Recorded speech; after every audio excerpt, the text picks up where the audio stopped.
마태복음 9장 35절에서 10장 1절. 예수께서 모든 성과 촌에 두루 다니사 저희 회당에서 가르치시며 천국 복음을 전파하시며 모든 병과 모든 약한 것을 고치시니라. 무리를 보시고 민망히 여기시니 이는 저희가 목자 없는 양과 같이 고생하며 유리함이라. 이에 제자들에게 이르시되 추수할 것은 많되 일꾼은 적으니 그러므로 추수하는 주인에게 청하여 추수할 일꾼들을 보내어 주소서 하라 하시니라. 예수께서 그 12 제자를 부르사 더러운 귀신을 쫓아내며 모든 병과 모든 약한 것을 고치는 권능을 주시니라.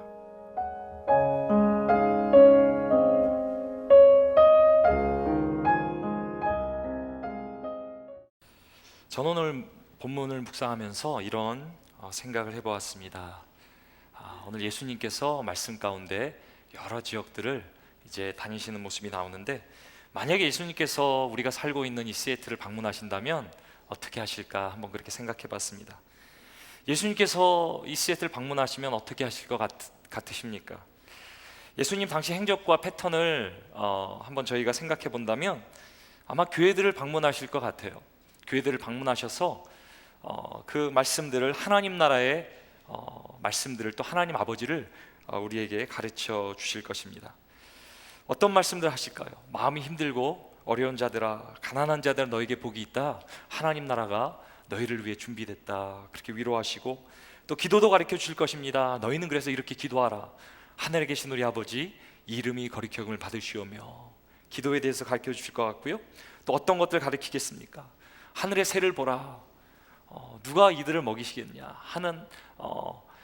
하늘에 하나님께서 이들을 먹이시는데 너희는 하늘에 나는 새들보다 더 귀한 존재들 아니냐? 하나님께서 너희를 먹이시고 입히시지 않겠느냐? 그래서 저희한테 뭐라고 말씀하세요? 하나님의 나라와 의를 구하라. 예수님께서는요, 교회들을 방문하시면서 이런 하나님 말씀을 알려주셨을 거고요. 또 그 가운데 예수님의 말씀을 직접 듣는 성도도 얼마나 큰 기쁨이 되었겠습니까? 그렇다면 또 예수님께서 어떤 일을 하셨겠습니까? 아마 사람들을 만나 주셨을 것 같아요. 예수님께서는 사람 만나기를 참 좋아하셨습니다. 예수님께서 여러분들을 만나신다면 어떠시겠습니까? 여러분들의 가정을 방문해 주시고요, 또 여러분들의 비즈니스를 방문해 주신다면 어떻겠습니까? 그런 상상 한번 해보셨습니까?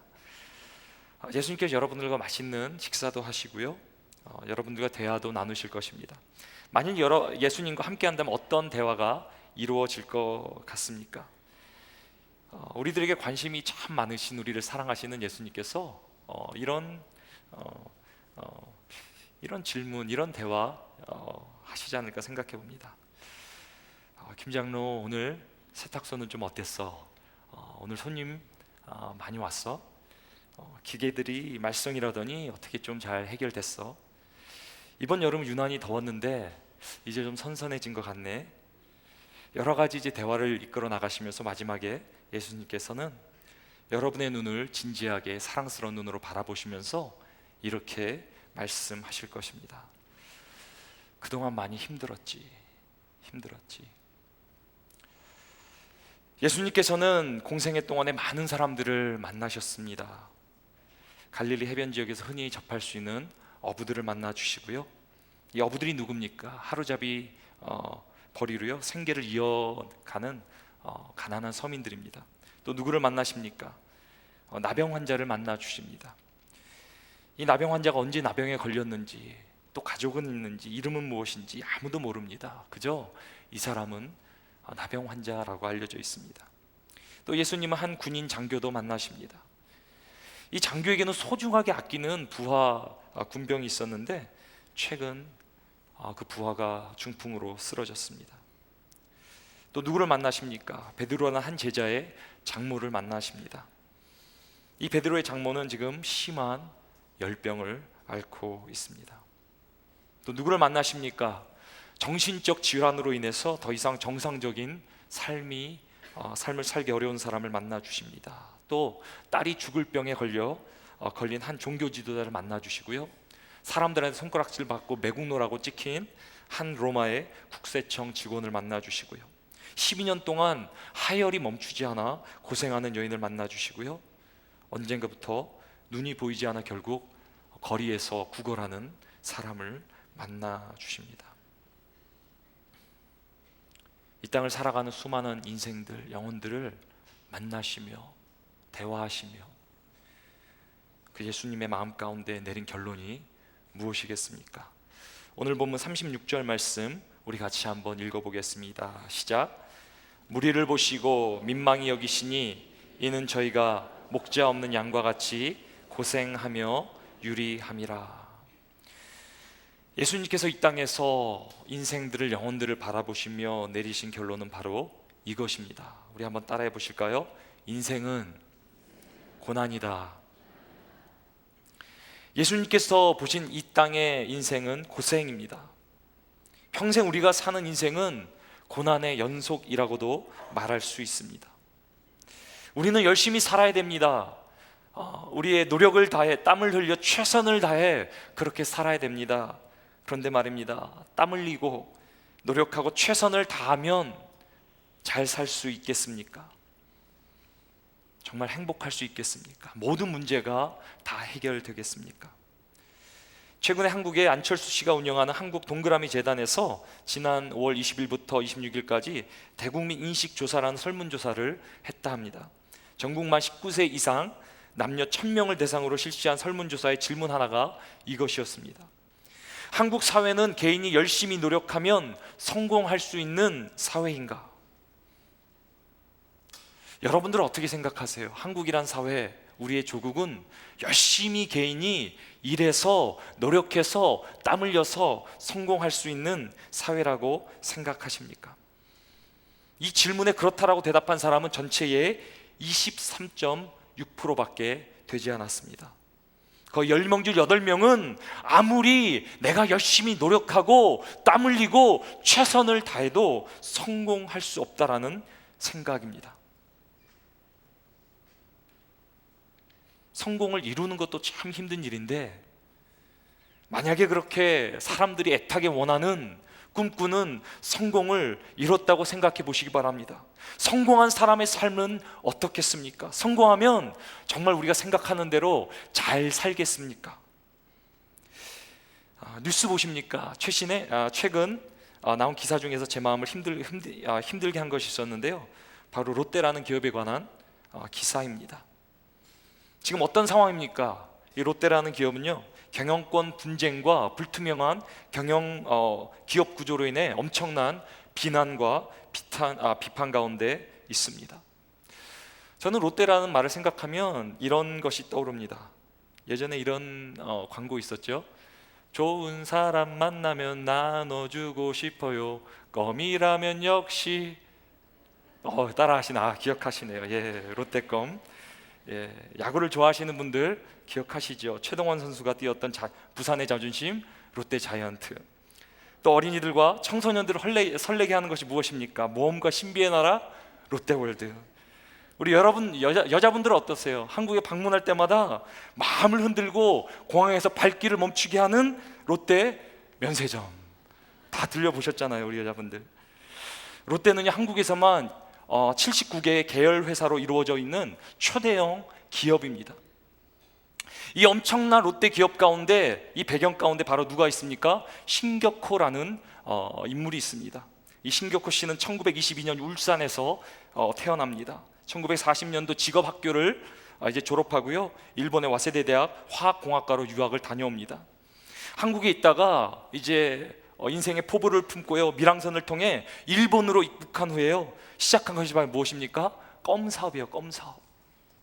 아무도 이 사업이 성공할 거라고 기대하지 않았습니다. 그러나 결국 엄청난 기업을 이루어냈습니다. 우리 가운데 사업하시는 분 계시잖아요. 사업이 쉬운 거던가요? 창업하고 그 기업을 일으키는 것, 성장시키는 것 쉬운 일입니까? 아니죠. 기업을 살리기 위해 얼마나 많은 시간과 노력을 투자했겠습니까? 남모르는 고통과 눈물이 왜 없었겠습니까? 결국 감히 아무도 상상할 수 없는 엄청난 재력과 권력을 소유하게 되었습니다. 모든 사람이 바라는 꿈꾸는 자리에 앉게 되었습니다. 어디든지 갈 수 있고 무엇이든지 살 수 있고 무엇이든지 할 수 있는 자리가 되었습니다. 근데 제 마음을 힘들게 한 것이 바로 그거예요.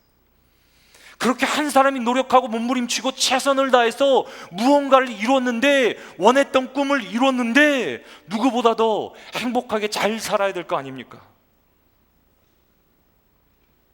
그런데 어떻게 이전보다 더 나은 삶이 아니라 더 힘든 삶의 고생의 연속을 살아갑니다.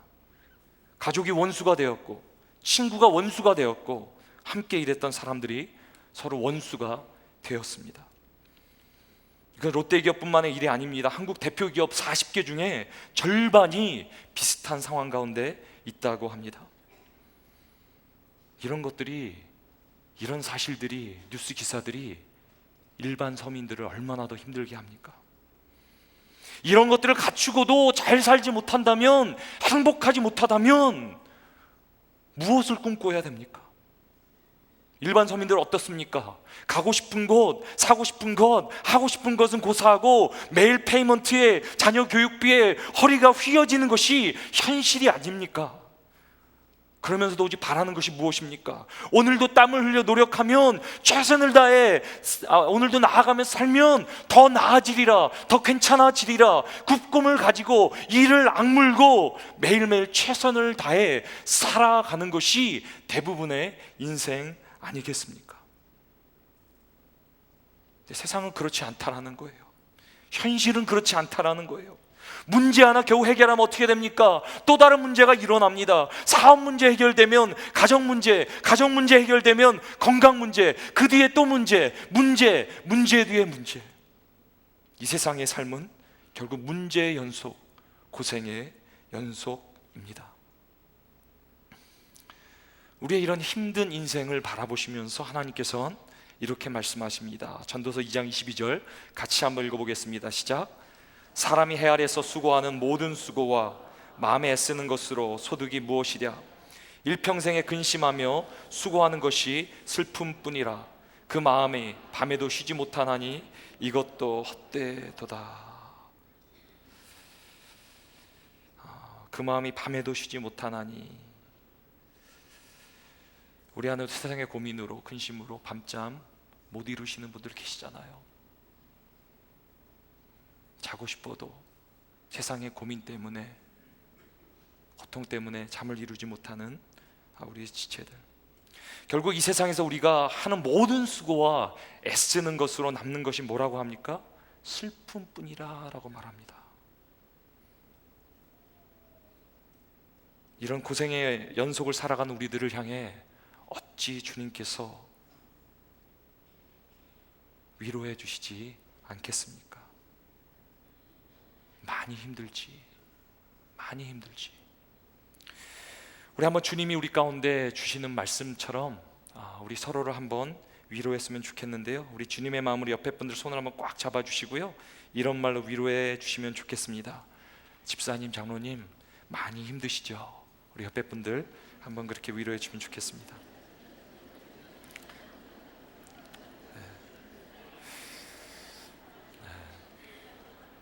어떻게 좀 힘들어 보이세요? 우리 다시 한번 따라해 보실까요? 인생은 고생이다. 우리가 내색은 하지 않죠. 목회도 그러죠. 왜 힘듦이 없겠습니까? 이 땅을 살아가는 모든 인생 가운데 왜 고통이 없겠습니까? 저는 우리들이 서로를 더 많이 이해해주고 위로해 줄 수 있으면 좋겠습니다. 서로 부부 가운데, 서로 부모와 자녀 가운데, 서로 성도들 가운데, 더 나아가 우리가 세상을 바라보며 세상 가운데 더 많은 위로의 사람들이 일어났으면 좋겠습니다. 우리가 사는 이 땅은 정말 힘든 거예요. 정말 어려운 거예요. 고통의 연속인 거예요. 주님이 그렇게 바라보셨어요. 예수님께서는 인생의 고생하는 모습을 바라보시면서 안타까워하셨어요. 애절해하셨어요. 그런데 우리가 오늘 살펴보고 싶은 것은 예수님께서 무엇이 그렇게 안타까워하셨냐는 것입니다. 우리가 몸이 병으로 아픈 것도 참 안타까운 거지요. 가난해서 먹지 못하는 것 참 안타까운 것이죠. 아무런 소망이 없고 가망이 없어서 죽어가는 것 안타까운 것이죠. 그런 영혼들을 바라보시며 주님이 안타까워하시는데요, 주님이 가장 안타까워하셨던 것이 있어요. 그것이 무엇이겠습니까? 오늘 본문 말씀 36절 같이 한번 주님이 안타까워하셨던 그것 무엇인가 같이 한번 읽어보겠습니다. 시작. 무리를 보시고 민망히 여기시니 이는 저희가 목자 없는 양과 같이 고생하며 유리함이라. 무리를 보시고 민망히 여기시니 이는 저희가 목자 없는 양과 같이 고생하며 유리함이라. 예수님께서 무엇을 가장 안타까워하셨습니까? 문제가 있는 게 아니라, 고통이 있는 게 아니라 그 가운데 인도해 줄 목자가 없었다는 것, 어디로 갈 바를 알지 못하고 헤매는 인생, 그것을 가장 안타까워하셨습니다. 저는 우리가 살아가는 인생의 함정이 있다고 생각합니다. 인생의 함정이 무엇입니까? 우리는 인생의 문제를 반드시 풀어야 된다라는 강박관념에 사로잡혀 살고 있습니다. 가정의 문제, 사업의 문제, 건강의 문제, 결국 죽음의 문제. 우리는 이 문제들을 풀려고 수도 없이 노력하며 몸부림치며 살아갑니다. 그런데 현실은 무엇입니까? 문제를 풀면 풀수록 문제가 더 커지고 더 복잡해진다라는 현실입니다. 결국 평생 우리가 하는 게 무엇입니까? 문제 풀다 끝나는 인생인 거예요. 평생 문제만 풀다가 문제 가운데 헤어나오지 못하고 인생이 끝나게 됩니다. 그렇게 학창시절에 지겹게 문제 풀었는데 인생 살다가 결국 문제 풀다 거기에 헤어나지 못하고 사는 게 인생이에요. 저는 간절히 소망합니다. 우리 삶 가운데 문제들이, 크고 작은 문제들이 해결되기를 소망합니다. 주님께서도 우리의 문제를 아시고요, 해결해 주시기를 원하세요. 우리는 이 사실을 믿어야 돼요. 주님이 우리의 문제 가운데, 어려움 가운데 간섭해 주시고 만져주시고 능력을 베풀어 주시고 그 문제를 해결해 주시는 걸 믿어야 돼요. 우리 한번 35절 같이 한번 읽어보겠습니다. 시작. 예수께서 모든 성과 촌에 두루 다니사 저희 회당에서 가르치시며 천국 복음을 전파하시며 모든 병과 모든 약한 것을 고치시니라. 우리 예수님 어떤 분이십니까? 모든 병과 모든 약하신 것을 고치신 분이십니다. 그 당시 만나셨던 사람들, 모든 사람의 마음을 만져주시고 문제를 해결해 주셨습니다. 장님은 눈을 뜨게 되고 안질병이 일어나게 되고 죽은 자는 살아나게 되고 풍랑이 멈추게 되고 세상의 모든 문제를 해결하셨던 그런 주님이십니다. 그리고 그 살아계신 성자 하나님 예수 그리스도께서 우리 예배 가운데 함께 하시며 우리 삶 가운데 함께 하시며 우리를 도와주시며 우리의 문제를 해결해 주시기를 원하십니다. 우리가 믿어야 돼요. 예수 그리스도 이름을 부르며 나갈 때 문제는 해결될 것입니다. 기적은 일어날 것입니다. 우리가 믿는 예수 그리스도가 누구십니까? 우리 인생의 모든 문제를, 죄의 문제까지도 십자가에서 다 담당하신 구세주이십니다. 오늘도 그 주님께서 우리가 기도할 때 여러분들의 모든 문제를 간섭해 주시고 해결해 주시기를 축원합니다. 우리 주님께서 우리의 문제를 해결해 주시는데요, 궁휼한 마음을 가지고 정말 우리의 삶 가운데 도와주시기를 원하시는데요, 근데 우리 예수님에게는 우리의 문제를 해결해 주시는 것보다 더 중요한 것이 있었습니다. 목사님, 지금 내 상황이 이런데, 문제가 이런데 이것보다 더 중요한 것이 뭐가 있습니까? 내 자녀의 문제, 부부의 문제, 비즈니스 문제, 지금 내가 이것 때문에 헤어나지 못하고 있는데, 고통받고 고민하고 있는데 이것보다 더 중요한 일이 무엇이 있겠습니까? 우리 주님에게는 우리의 문제를 해결해 주시는 것, 그것도 중요하지만 그것보다 더 중요한 것이 있었습니다. 우리 같이 한번 본 말씀 35절에서 38절까지 같이 한번 읽어보겠습니다. 시작. 예수께서 모든 성과 촌에 두루 다니사 저희 회당에서 가르치시며 천국 복음을 전파하시며 모든 병과 모든 약한 것을 고치시니라. 무리를 보시고 민망히 여기시니 이는 저희가 목자 없는 양과 같이 고생하며 유리함이라. 제자들에게 이르시되 추수할 것은 많되 일꾼이 적으니 그러므로 추수하는 주인에게 청하여 추수할 일꾼을 보내어 주소서 하라 하시니라. 아멘. 예수님께서 공생애 동안에요, 많은 곳을 다니며 많은 사람들을 만나주시며 문제를 해결해 주셨어요. 예수님을 만나는 사람마다 문제 해결을 받았어요. 그러면서 주님께서 무리를 보시며 이렇게 말하시는 거예요. 목자 없이 방황하는 모습이 너무나 안타깝다. 어디로 갈 바 알지 못하고 헤매는 그 인생이 너무나 안타깝다라고 말씀하면서 하는 일을 중단하세요. 그러면서 제자들에게 이렇게 말씀하세요. 추수하는 주인에게 청하라. 무슨 말이에요? 하나님에게 간절히 기도하라고 말씀하십니다. 저 같으면요, 더 힘든 사람들 만나서 막 더 고쳐주겠어요. 병도 고쳐주고 죽은 사람도 일으켜주고 더 많은 일을 하겠어요. 제자들을 막 독촉해서 막 그렇게 하겠어요. 근데 그것을 멈추시고 제자들에게 오늘 뭐라고 말씀하세요? 기도하라고 말해요. 기도. 여기 나오는 단어가 조금 센 단어예요. 간절히 기도하라고 말해요. 무엇을 위해서? 하나님의 도우심을 구하며 추수하는 자를 보내달라고. 이 땅이 너무나 힘들고 어려운데 이 땅에 하나님의 은혜를 구하라고. 오늘 우리가 만약에 본문에 나오는 제자들이라면 도대체 뭐라고 기도하겠습니까? 주님께서는 추수할 사람 보내달라 기도하라 그러죠. 제자들이 어떤 제자들입니까? 예수님을 이제까지 따라다녔던 제자들입니다. 예수님을 따라다니는 가운데 많은 힘든 사람들을 만났어요. 고통 가운데 사람들을 만났어요. 예수님께서 그 고통 가운데 수많은 사람 어떻게 하셨어요? 끌어안으시고 다 고쳐주셨어요. 제자들은 그것을 예수님의 그 역사하심을 목격했어요. 근데 예수님 곁에 있던 제자들이 할 수 있는 것이 무엇입니까? 그것을 보고 있는 거 외에 아무것도 할 수 있는 것이 없어요. 해봤자 사람들 줄 세워주고 사람들 예수님께 인도하고 그것밖에 없었어요.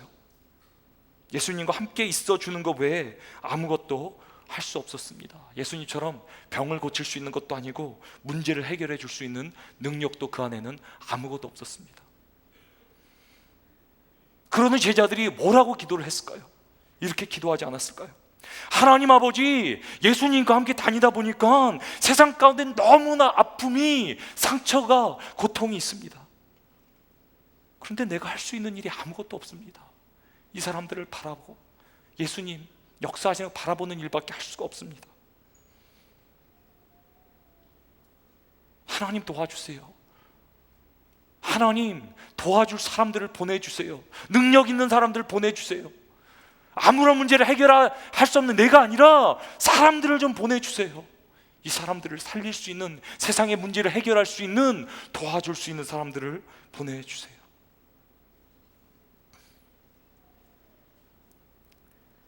만약에 예수님께서 우리의 문제만 해결해 주시는 것, 그것이 목적이셨다면 절대로 제자들에게 기도하라고 하지 않았을 것입니다. 더 제자들을 재촉해서 더 많은 사람 만나주시고 더 많은 사람 가운데 문제를 해결해 주셨을 거예요. 그래서 예수님께서는 사역을 멈추시고요, 제자들에게 하나님 아버지로 인도하십니다. 기독케 하십니다. 왜 그러셨을까요? 주님께서는 우리의 문제를 해결해 주시기 원하시지만 그것보다 주님 안에는 우리를 향하신 더 큰 꿈이 있으십니다. 예수님께서 이 땅에 오신 진정한 목적이 무엇입니까? 하늘 영광을 버리시고 이 땅 가운데 죽으러 온 이유가, 목적이 무엇입니까? 우리의 문제 해결해 주시는 거죠. 맞죠? 병 고쳐 주시는 거죠.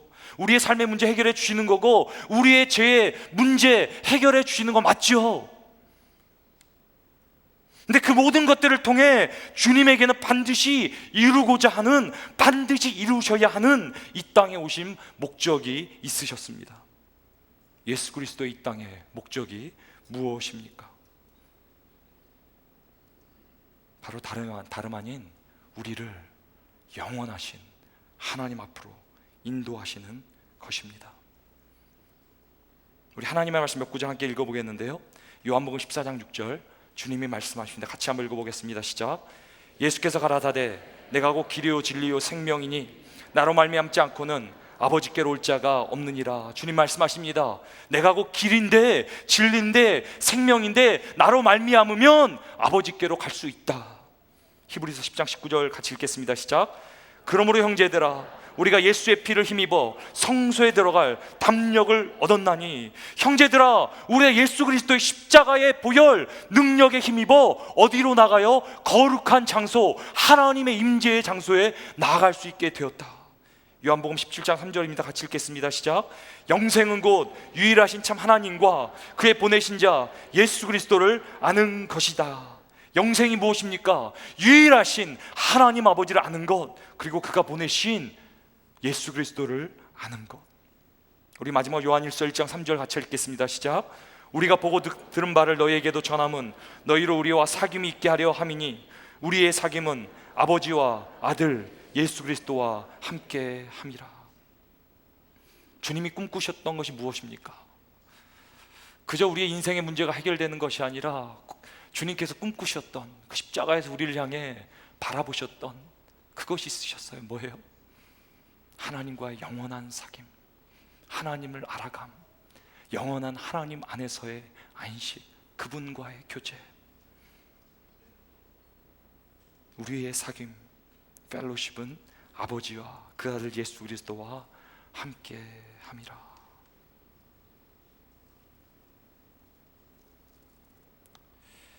우리는 이 땅에 수많은 문제 가운데 문제를 해결해 보려고 노력합니다. 그것이 우리의 인생의 궁극적인 목적인 것만 마냥 살아갑니다. 쳇바퀴 돌듯이 정신없이. 근데 주님께서는 인생의 다른 방법을 알려주십니다. 그것이 무엇입니까? 예수님께서 그토록 우리 가운데 이루시기 원하셨던 것, 우리를 하나님께로 부르시는 것, 우리를 하나님께로 부르시는 것. 그것이 바로 주님이 이 땅에 오신 진정한 목적입니다. 왜 이것이 그렇게 중요합니까? 왜 이것이 예수 그리스도께서 우리의 죄를 다 사해 주시고 십자가에 자신의 몸을 드릴 만큼 중요한 것입니까? 인생이 하나님 아버지를 만나고 의지하는 것, 믿음을 드리고 그분을 찬양하고 예배하는 그거 외에 더 위대한 것이, 중요한 것이 인생 가운데 없기 때문입니다. 우리 삶 가운데 어떤 것보다, 우리의 생명보다, 우리의 존재보다도 귀한 것이 그 하나님 아버지를 경외하고 찬양하며 예배하는 것, 그거 외에 더 중요한 것은 없습니다. 더 위대한 것은 우리 가운데 없습니다. 그분을 믿는 것, 그분을 사랑하는 것, 그분을 기뻐하며 그분에게 영광을 돌리는 것, 그것이 인생의 부분이 아니라 인생의 전부입니다. 우리가 살아가는 이유입니다. 그것을 놓치면 인생을 놓치는 거예요. 그것을 놓치면 전부를 놓치는 거예요. 하나님을 의지하는 것, 그것이 주님께서 우리 가운데 가르쳐 주신 유일한 인생의 해답입니다. 우리 한번 따라해 보실까요? 우리의 부르심은 하나님을 의지하는 것이다.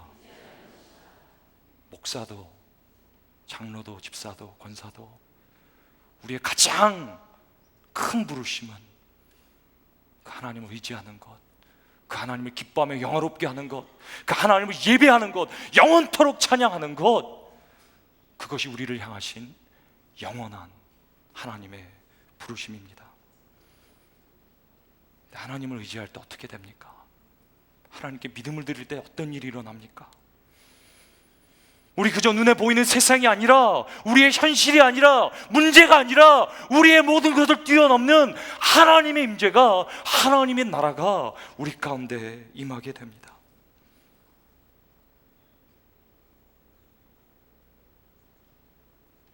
우리의 삶 가운데 하나님의 영원하신 나라가 보여질 때, 소유될 때, 이 땅의 어떤 영향력보다 하나님의 통치가 느껴지고 깨달아질 때, 비로소 우리는 이 땅의 문제들을 넘어선 인생, 세상이 감당치 못하는 인생, 하나님의 사람의 인생을 살게 될 것입니다. 하나님을 의지하는 건요, 하나님께 믿음을 드리는 건요, 이 땅에 우리의 모든 문제, 우리가 우리 지식과 모든 걸 다해도 해결할 수 없는 그것을 넘어서는 것입니다. 이 세상의 문제는 사라질 것입니다. 세상의 모든 것도 다 없어질 것입니다. 세상이 사라져도 우리는 영원히 그 하나님 아버지를 찬양할 것입니다. 예배할 것입니다. 그것이 하나님께서, 예수 그리스도께서 우리 가운데 소망하신 부르심입니다. 하나님을 의지하는 것만이 인생의 오직 해답입니다. 우리가 할 수 있는 가장 위대한 일입니다. 결국 남는 것이 무엇입니까? 우리가 오늘도 예배 가운데, 우리의 삶 가운데 하나님께 드린 믿음, 그거 하나 남는 거예요. 아무것도 남지 않습니다. 그 하나님을 향한 우리의 믿음, 하나님께서 그것을 영원히 기억해 주실 것입니다. 지금 우리가 세상의 문제 가운데, 힘든 세상 가운데, 고통 가운데 할 수 있는 최선이 뭐겠습니까? 그 문제를 해결해 보려고 몸부림치는 것입니까? 평생 그 문제 가운데 사로잡혀 사는 것입니까?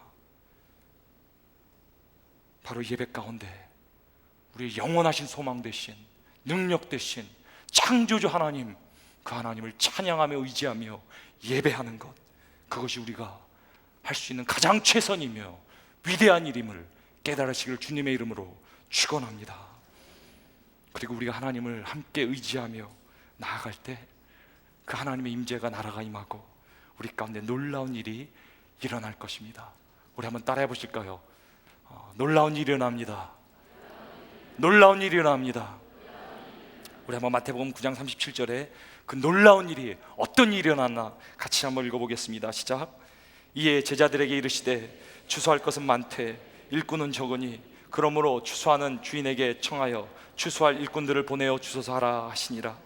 예수께서 그 12제자를 부르사 더러운 귀신을 쫓아내며 모든 병과 모든 약한 것을 고치는 권능을 주시니라. 세상의 문제 가운데 아무런 무능력하게 아무런 일도 할 수 없던 제자들에게 무슨 일이 도대체 일어난 것입니까? 그들이 간절히 하나님을 바라고 기도하는 가운데 하나님의 나라가 임합니다. 하나님의 나라, 하나님의 약속이 삶 속에 현실이 됩니다. 그들이 기도 올렸던 것이 하나님 나라, 이 땅에 현실이 됩니다. 뭐라고 돼 있어요? 예수께서 12제자를 부르사 더러운 귀신을 쫓아내며 모든 병과 모든 약한 것을 고치는 권능을 주시니라. 누가 하셨던 일이에요? 예수 그리스도가 하셨던 일이에요. 동일한 역사를, 예수 그리스도의 삶을 이제 누가 살아가고 있는 거예요? 제자들, 그렇게 무능력해 보였던, 아무 일도 할 수 없던 그 제자들이 하나님의 나라가 임하자, 하나님의 나라를 살아가자, 하나님의 증거를, 그 능력을, 역사를 이 땅 가운데 보여주며 살아가게 됩니다. 여러분들 이런 삶 살고 싶지 않으세요? 이 땅에 평생 문제에 사로잡혀 사는 게 아니라 하나님의 나라, 우리가 기도할 때마다, 말씀을 들을 때마다 우리 안에 꿈꿔지는, 비전으로 그려지는 하나님 나라, 사람들이 하나 되고 세상이 회복되고 병이 고쳐지고 하나님께서 통치하시는 그 하나님의 나라, 하나님의 나라를 살고 싶지 않으세요? 하나님의 약속이 성취되는 삶, 하나님의 나라를 살아가는 것, 그것이 바로 이대를 살고 있는 우리들을 향한 예수님의 부르심입니다. 같이 한번 따라해 보실까요? 우리의 부르심은 하나님의 나라를 사는 것입니다. 다시 한번, 우리의 부르심은 하나님의 나라를 살아가는 것입니다. 우리가 비록 이 땅에 살아갑니다.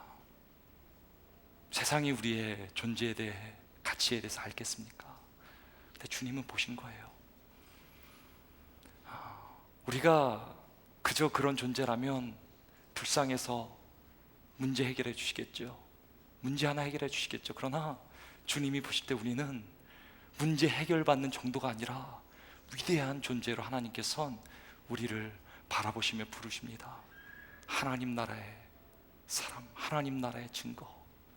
이 땅에 그저 무엇을 먹을까 마실까 입을까 생존하는 인생이 아니라 이 땅의 모든 문제 가운데 그 문제를 이기며 세상을 이기며 하나님의 영광을 보여주며 하나님의 나라 이 땅에 살아가는 하나님의 사람, 축복의 통로, 하나님의 축복의 이 땅을 향한 증인. 우리가 비록 이 땅에 살아가지만 무슨 인생을 살아가는 거예요? 결국은 하나님 나라를 살아가는 인생입니다. 그것을 주님이 꿈꾸시는 거예요. 주님은 여러분들을 사랑하시며 문제를 고쳐주시기 원하시지만 결국 주님 원하시는 우리들이 하나님 앞에 의지함으로 믿음으로 하나님 나라를 이 땅 가운데 끌어내려 하나님 나라를 보여주는 증인으로 살기를 원하십니다. 저는 기대합니다. 우리가 하나님을 기대할 때, 하나님을 의지할 때 어떤 일들이 일어날까? 어떤 놀라운 일들이 일어날까? 우리가 하나님의 꿈을 함께 꾸며 그 꿈을 구할 때 하나님의 나라가 우리의 현실이 될 것입니다. 우리 가정의 문제 가지고 기도하고 기업의 문제 가지고 기업하고 하나님의 의지하면 우리가 드릴 건 믿음밖에 없는데 기도밖에 없는데 결국 하나님께서 우리 가운데 하늘의 권능을 능력을 부어주시고 이 땅이 감당치 못하는 문제에 바둥거리는 게 아니라 세상을 이기는 하나님의 사람들로 우리들을 세워주실 것을 확신합니다. 우리 다시 한번 이렇게 한번 우리 믿음을 가지고 외쳤으면 좋겠습니다. 잘 되고 있습니다. 기대가 됩니다. 놀라운 일이 일어납니다. 하나님께서 여러분들을 통해 여러분들의 기업과 자녀들을 통해 놀라운 일을 기대해 봅니다. 같이 기도하겠습니다.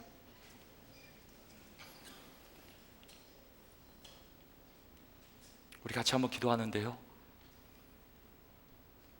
우리가 예배로 모였습니다. 예배가 무엇입니까? 우리가 이 땅에 살 수 있는 최선이 무엇입니까? 우리 가운데 문제가 있고 아픔이 있고 고통이 있습니다.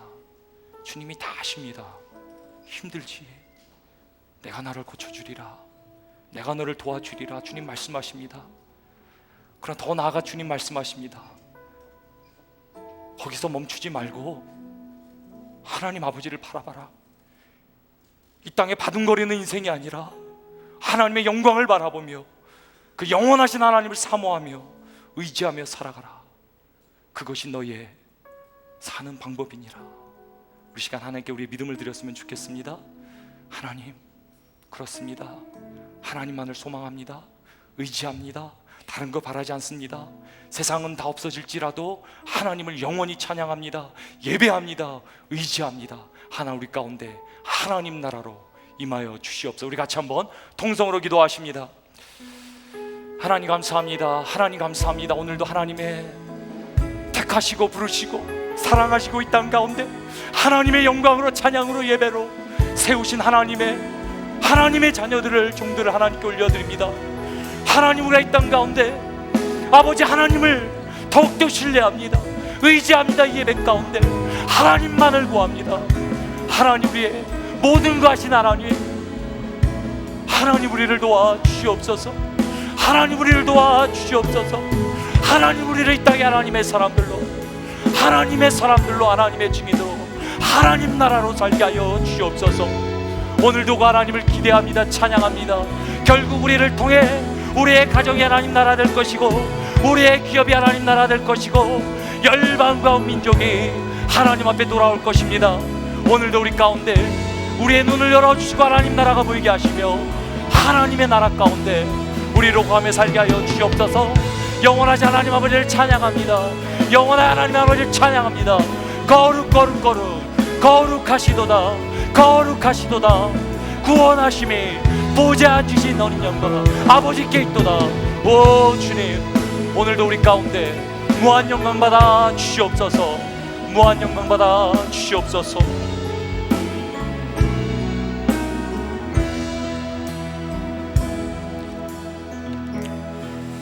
주님,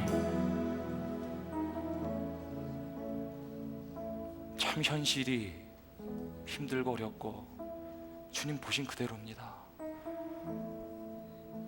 고난의 연속입니다. 빠져나올 길이 없습니다. 갈 길이 보이지 않습니다. 그러나 우리의 선한 목자 되신 주님, 오늘도 우리의 시선을, 믿음을 하나님께로 향하게 하심을 감사드립니다. 우리가 지금 잘 이해할 수 없지만, 깨달을 수 없지만, 그 하나님의 그 놀라우신 섭리와 계획과 능력과 지혜 가운데 우리의 인생의 해답이 다 담겨 있는 줄로 믿습니다. 내가 나를 주장하여 이 땅을 바둥거리며 사는 인생이 아니라 하나님 아버지를 의지함으로, 예배함으로 세상이 감당치 못하는 믿음의 삶을 우리로 살게 하여 주시옵소서.